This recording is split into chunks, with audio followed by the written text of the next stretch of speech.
Welcome to Stocks in Translation, broadcasting from the floor of the New York Stock Exchange. I'm your host, Jared Blickery, and back with me is the voice of the people. You know her as Sydney Freed. First, please like, subscribe, and comment on Stocks in Translation on Spotify, Apple Music, Amazon, or YouTube. Today, we are welcoming back Keith Bliss. He is the founder and CEO of Blocks, a crypto brokerage firm. And Keith is a veteran of the floor here. I used to book him each week for Yahoo Finance's Midday Movers as a 15-minute show back when I was a producer. And today, we're going to be talking about the markets in 2025 and the new administration, with an emphasis on crypto, which now leads to Keith's main business. Our word of the day is debank. Is traditional finance pushing people at the margins into crypto? We discussed the controversy, and this episode is brought to you by the number 210. That is the number of S&P 500 companies, 40% saying the phrase AI on the call. Have we reached saturation, or is corporate America thirsty for more? So Keith, before we really dig in here, just tell us what you think of the markets this year. Well, first off, thanks for having me back. It's always a pleasure to be on with you guys, and love the show and glad to participate. So the markets this year, I think we're going to steady Eddie as she goes. The trend will remain the same. I mean, when you look at some of the tailwinds that are now coming in, even though the administration is only 16 days old, Trump ran, and he appears to be keeping his promises on lots of things, really around national security and other things that this matter. But on the financial side, we're going to pump a lot of oil. He's going to lower the regulations. David Sachs, running crypto and AI for the administration, is going to really open up that pipeline of new innovation around the technology. So I think the markets will appreciate everything that's happening, and they'll benefit as a result. Well, we want to talk about deregulation here, and this brings us to our word of the day, which is debank. So a financial institution like a bank, they debank someone when they deny or revoke banking services. And so this could be an individual, a business, or an entire industry, and it's somewhat controversial. This is something that Marc Andreessen has been talking about recently. What's your view on this? Debanking is real, it's valid. Andreessen is not just pumping up some conspiracy theory or dreaming about this. And remember, A16Z has the most crypto-related investments of any VC firm in Silicon Valley or around the globe. So Andreessen's fund, so. Exactly, A16Z, sorry. And listen, I have friends that are in the digital asset space or even just the blockchain space, and they'll just get a notification someday from their bank, both personal and their business account, saying, we're closing your account, where do we send your money? It's a real problem because today even though there's a new financial system that's being constructed with cryptocurrencies and blockchain and digital assets, you still have the traditional financial structures that you need to interact with for an on-ramp and an off-ramp. Because still today, we're not going into your corner grocery store and buying all of your groceries with Ethereum or Bitcoin, we're buying it with US dollars. So there's got to be that transition point. The problem that you had is that, in the prior years, you had the regulators coming in heavy-handed to the banks and saying, we don't like those businesses at all. And this is, by the way, not unique to just cryptocurrency businesses, ATM businesses, any cash handling businesses have faced this over the years. So debanking is real, it needs to stop. And the only way that the new technologies and innovation will be allowed to flourish is that if the banks are allowed to provide service to those companies. But can you clarify why is debanking an issue? Who is it happening to? So debanking is mostly, Sydney, as I said, it's mostly happening to cash handling businesses or businesses that are participating in the digital assets, the cryptocurrency businesses. And I think if they accept like Bitcoin as payment? Yes, exactly. Okay. Exactly. So the banks don't like that because from our knowledge, is they have a misunderstanding of what the companies are actually doing, and their primary concern, from what we can glean, is that they're worried about those companies are laundering money in the form of digital assets. And there's been a long history of that, not in the entire space, but there's, you have, for valid reasons there, people can bring that up. So what are some of the steps that have been taken by the industry to get away from that, to maybe improve the optics on this? Anything in that regard? Well, my first comment is that there's more money laundering done with fiat currencies every day than has been done. Cold hard cash than has been done with digital assets in the last 10 years. That's a fact. That's well known. So listen, if you have bad people that want to launder money, digital currencies are just another vehicle or another asset for them to do that, and that still goes on. But I can tell you that it's much easier to catch money laundering in the digital world than it is in the fiat world. Because remember, every transaction that happens, whether you're buying or selling a good or a service, or you're trading a digital asset for fiat currency, or you're moving digital assets from wallet to wallet, that is all logged on the blockchain. You know where it is. And there's been several companies that have built anti-money laundering and due diligence mechanisms. One of the ones that we use is called Chainalysis, largest in the world. It's used by the 3-letter agencies here in the US, which allows you to actually track where both tokens and money movement has gone through exchanges, wallets, other gateways. So it's a lot easier to catch money laundering in the digital world than it is in the fiat world. That's really interesting. So do you do that on your own customers? Do you have to do that as part of a check and you use these tools? We do. So we comply with the Bank Secrecy Act here in the US, and we also follow what is on the ban list with OFAC and the other regulatory and law enforcement agencies around the globe. It's absolutely part of our apparatus, and what we wrote into when we started the company is that we want to comply with every law and regulation in any country that we work in, and we've made payments on behalf of customers in 32 different countries in just a short amount of time. So that's why Colombia, because that's where you're stationed, basically. Well, that's where we started out. So the company is actually a Delaware C Corp, the holdco, but we have affiliates in various countries around the globe. We're now in 5 different countries for various reasons. But everywhere we operate and every customer that we operate with, we run them through a very detailed due diligence process to ensure that we are working with legitimate people who are not, who are not bad actors, and also we're also able to look through them to make sure that they're not touching illegitimate people as well. What is it going to take for traditional banks to kind of embrace digital assets and like something like Bitcoin, Ethereum? When are those going to go mainstream potentially? Yeah, you mentioned being able to pay at the store. We're still kind of waiting. Yeah, so it's starting to happen. It's starting to happen right now, and I think the first iteration you're going to see. So I'll take the questions in reverse. The first iterations you're going to see are with the stable coins, whether it's Circle Coin, USDC, or Tether. Those are the 2 largest. There's roughly about 170 different stable coins around the globe that act as proxies in front of some other fiat currency, and we're actually working with a couple of companies that are stablecoin factories. In fact, Stripe, the largest credit card processor in the world, just recently closed on a deal to buy Bridge. Bridge is a company that's 3 years old, and their business is stablecoin payments. So you see where that's going. So I think stablecoins will be the first, where you can walk in with your digital wallet. You may have $100 of Tether on there, and the merchant will accept that through the POS systems, through the point of sale system. As it relates to the banks, though, I think, and hopefully this will be the case in the Trump administration, the banks have been, every bank has including JP Morgan, has a digital asset strategy that they're working on right now, if not perfecting for that day. The banks have, in my opinion, again, have been loath to get feet first into the business simply because the regulators have come and said, we don't like that business. We prefer that you not get in there. A few banks that went out of business a couple of years ago, the well-known ones, went out of business because most of their assets were from companies like Binance or Coinbase or other things like that. It's been an industry-wide problem, but hopefully now that the executive branch of the government is starting to embrace this, the regulators will start to back off a little bit and allow them to actually bank those companies, and then they will start building their own services, not only for those companies, but have their own cryptocurrency strategy. Do we need a stable coin in the US? Do you think that's good, bad, you indifferent? What does it bring?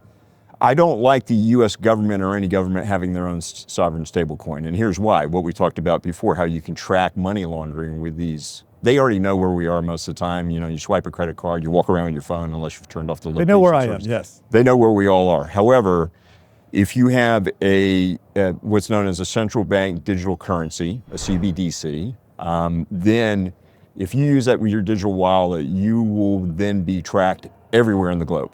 And I mean everywhere. And they will know what you bought and sold. And there's a lot of fear on that because, not that people are hiding things, but this is our whole projection of privacy. CBDCs definitely will not work in Europe with their own privacy restrictions that they put in, which give US companies a lot of pause about how they interact with clients.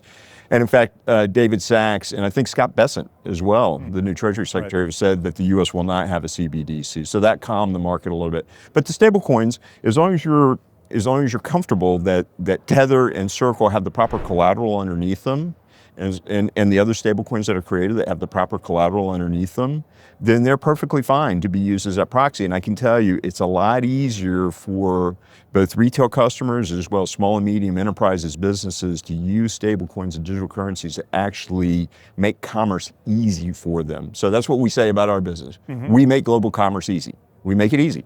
Just get your capital in the form of the stablecoin, and then we can move it around the globe and make payments on your behalf in light speed. All right, hold that thought. We got to take a very quick break. But coming up, we're going to be exploring the limits of AI hype. And also, we're going to take a deep dive into options in our Trade This Way segment, brought to you by Tasty Trade.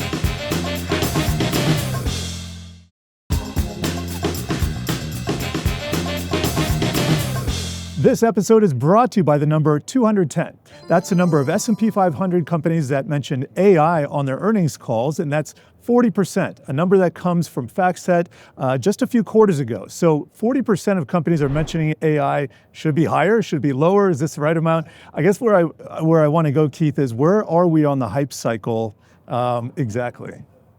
Just starting, unfortunately. Yeah. There's more. It sounds like a lot more to come. If I come and have this conversation with you a year from now during earnings season, your number will probably be 500. The number of companies in S&P 500 do that.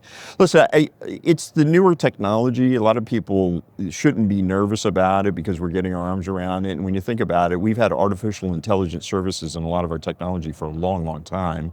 They're just not as sophisticated. The large language models weren't built so that you can virtually ask ChatGPT anything. We use ChatGPT in our own business when we're developing marketing materials and other things like that. Sure. Totally useful. So how companies, even any sector that you're looking at, even from the industrial companies like the fully integrated oil companies all the way to the healthcare providers, how they're using it and what's going to be the benefit of. That's where, if I was an analyst sitting in on those earnings calls, that's what I would be asking the CEO or the CFO. It's like, okay, that's great, you use AI, everybody uses AI, but why are you advertising it? What is it doing for your business? How is it going to help in expanding your discounted cash flow analysis for the next 12 months to improve your stock price? They're not saying that right now, they're just throwing that out. And again, we all know how social media works.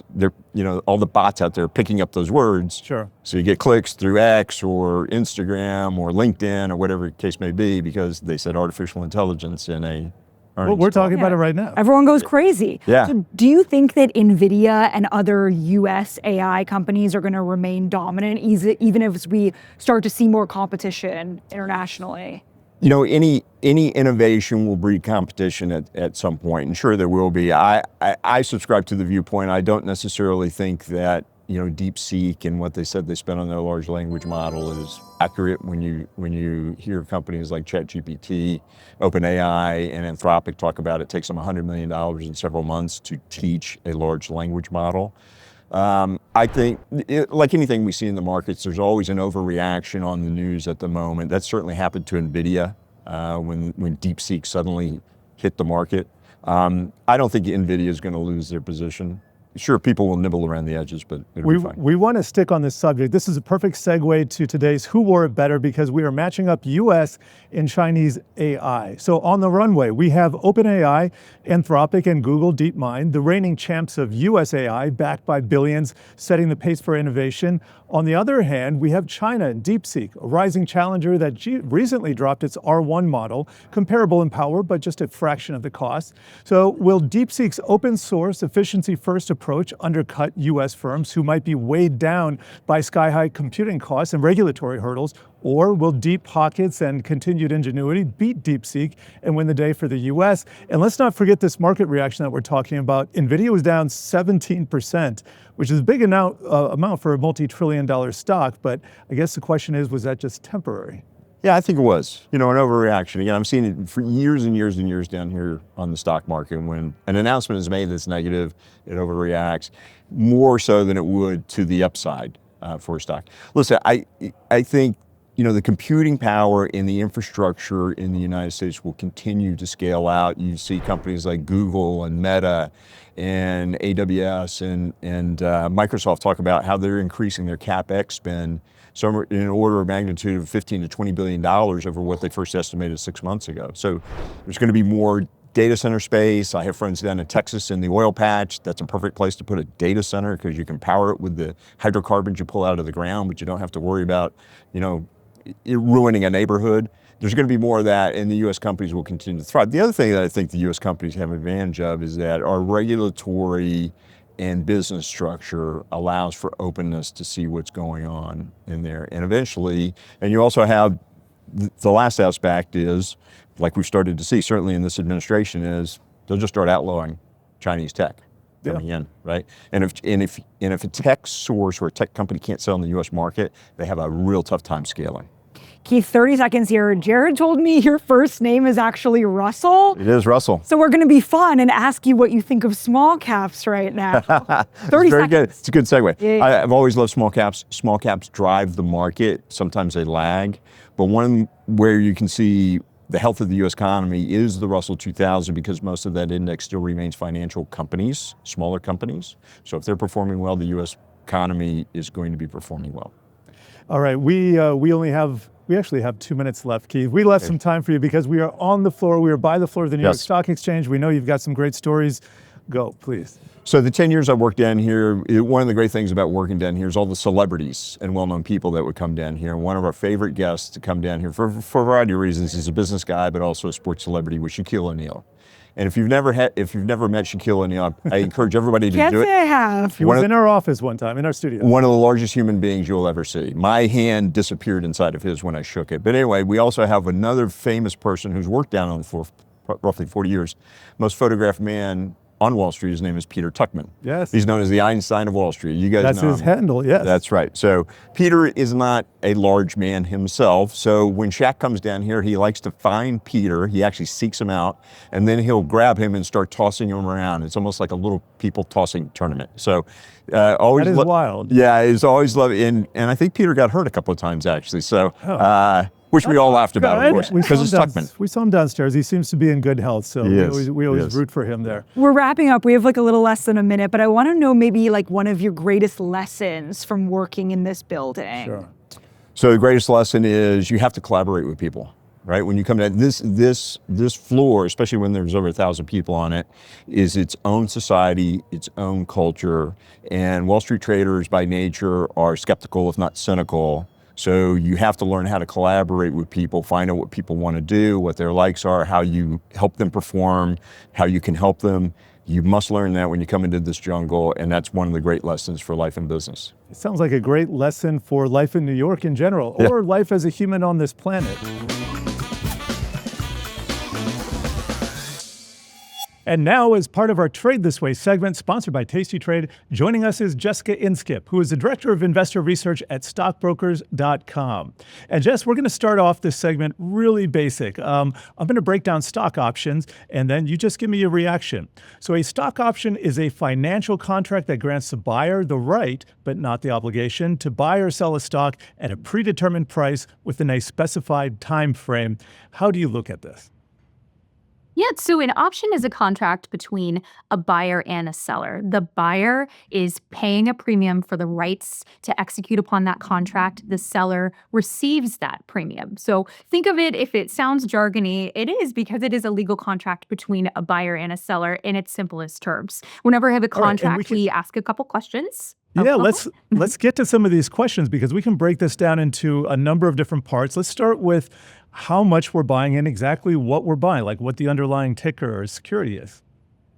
Yeah, so that's the anatomy of an option. We ask the questions, what quantity are we agreeing on? What product? The quantity is one contract. One contract generally represents 100 shares. The product's the underlying security. Can be a stock, exchange-traded product, index currency, even a commodity. And then the price is the strike price. That's priced per share. That's the agreed-upon price, which we're buy or sell the security. And then the time frame is the expiration date of that contract. And options can expire every single day. They can expire 9 months from now. There's many expirations that you can certainly choose from.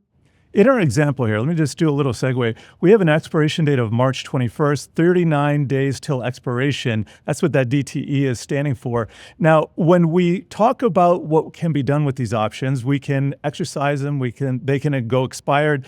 They can also be traded. So tell us about those different dynamics, what we can do with them.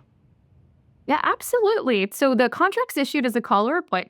The call is going to tell us if it contains the right to buy, and then a put means it contains the right to sell. So, depending on that contract, the person who owns the shares or owns the contract owns the right to exercise upon the terms of the contract. That doesn't necessarily happen often, but it's something that you own, and you want to think about it in those terms when you're trying to understand options. The option can also expire because it has an expiration date. In this example, March 24th, that contract will cease to exist at some point, or it can be traded on the market for a premium and it's bought and sold much like a stock.